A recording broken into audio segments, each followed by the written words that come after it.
There's been some real shifts in terms of the amount of startups that are coming out of Columbus, how we might utilize automation and technology to make our neighborhoods and communities better spaces, more connected spaces, more equitable spaces. Greetings Columbus, welcome to another episode of Columbus GEMZ. This channel is for designers and technologists in Greater Columbus. And today we have with us Evelyn Van Til, who is a community director in the Short North area. The recording was a lot longer than usual. I refused to edit it down to 10 minutes, by the way. It's just filled with just fantastic content. So what I'm going to do is I'm just going to release it in parts. With that, here's part one, where Evelyn talks about her background, which I still think that's really important, especially for those who are early in their career, to help them understand how you can start out as a psychology major and end up in technology and vice versa. So with that, enjoy part one. Well, thank you very much for having me. I'm Evelyn Van Til. I'm the Community Director for Tech Talent South Columbus. And I'm really excited to be here today to talk about a whole variety of things. Tech, design, humanity, where we're going in the Columbus region. I grew up on the north side of Chicago. I moved here to Columbus. I love Columbus, but I moved here to Columbus in '96, and I came here originally. I was not focused on Columbus at all. I did really no research. I was completely naive. But I had just graduated from Illinois State in Bloomington Normal, which is 2 hours south of Chicago in the middle of a cornfield. It's like State Farm and Illinois State. Like, that's it. I was going to grad school here at Ohio State. Of the programs that I was looking at, they were really reputable. They gave me a great stipend. Like, those were the things on my mind, right? Go to school, go to grad school, PhD, tenure track by 30. That was the plan. And it wasn't until I got into school that I realized, at grad school, like, this goal is not really consistent.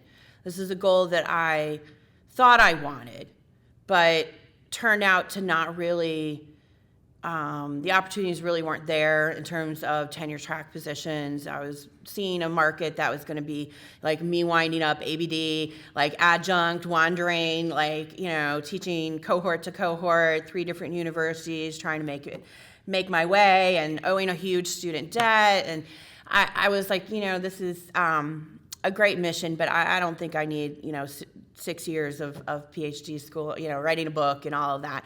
I think I'm gonna, so I thank them for letting me in. I finished my master's, and it took me a little bit to figure out that my passion for story, my interest in, the reason I came to Ohio State was folklore and autobiography.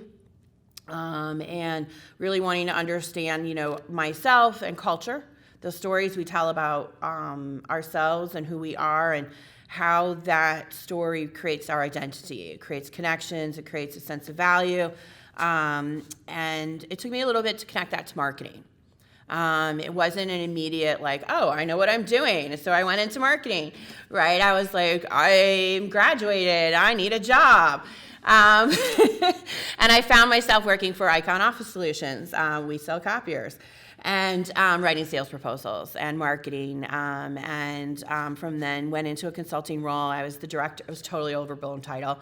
I was the director of first impressions. And what that meant is proofreading documents, looking out for brand, answering the phone, greeting people at the front desk, walking people through on tours, making sure that we didn't embarrass ourselves, essentially. In many ways, I didn't feel like it was leading anywhere. I didn't really feel like, we're selling like software solutions and consulting work. And I mean, it was really interesting to read stuff and expanded my world, but my heart was at that point really back still in teaching and in working with students. And there was an opportunity to lead a really great project at OSU and the College of the Arts. And so I went back to OSU, and for 11 years I worked in the College of the Arts in the Office of Curriculum Instruction and Student Advising, serving the departments of art education, dance, design, theater, history of art, and the School of Music, and our affiliate relationships with other colleges and universities, and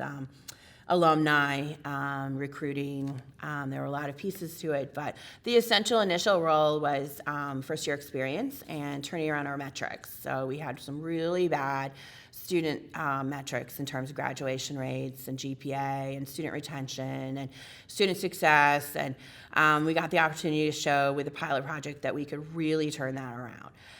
So that was a fantastic role, a great challenge, and leaving the university, I went back into marketing. I had the opportunity doing recruiting and some of the other pieces to touch on that, educational marketing, and took a community engagement role and was doing marketing consulting, business development, working in really building out at that time an amazing space in Columbus. So I mentioned moving here in Columbus, and when I moved here, I was really, really sad.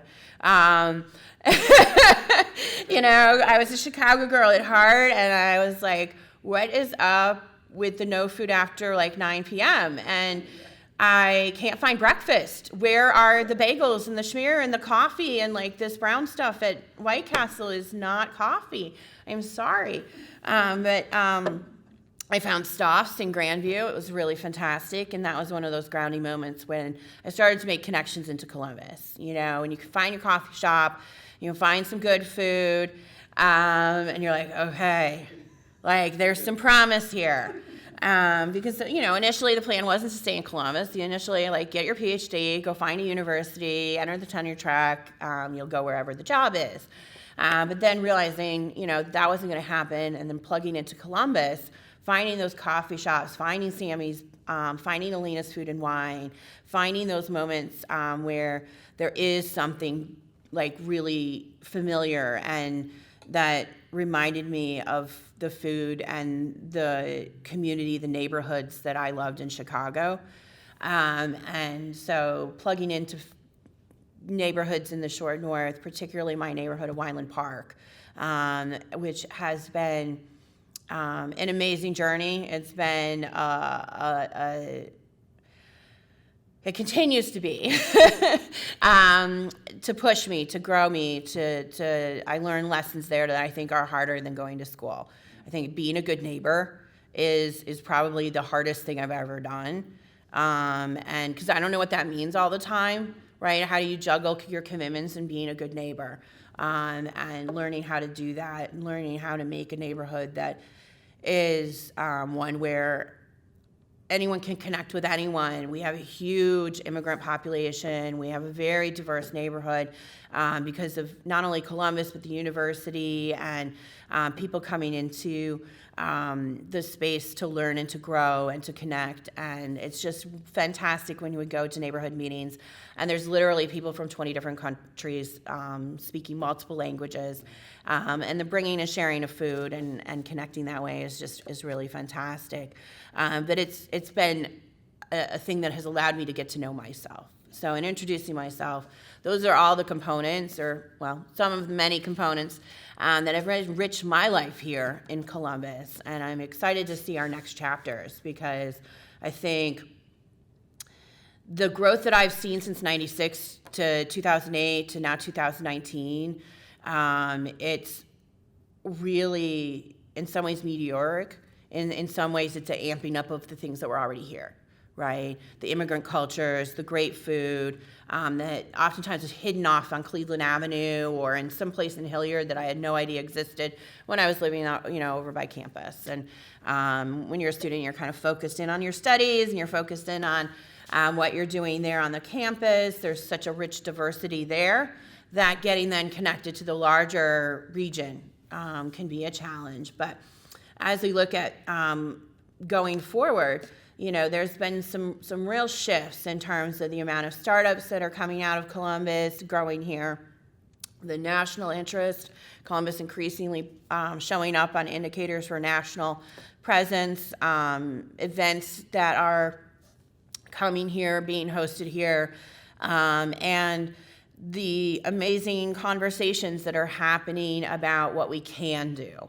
Conversations starting to open up about what we might do with transit, or how we might utilize automation and technology to make our neighborhoods and communities better spaces, more connected spaces, more equitable spaces. So I'm hopeful that we can, in the Columbus community, leverage those innovative pieces, those spaces where we're connecting with the latest technology and really see the possibility in serving humanity better.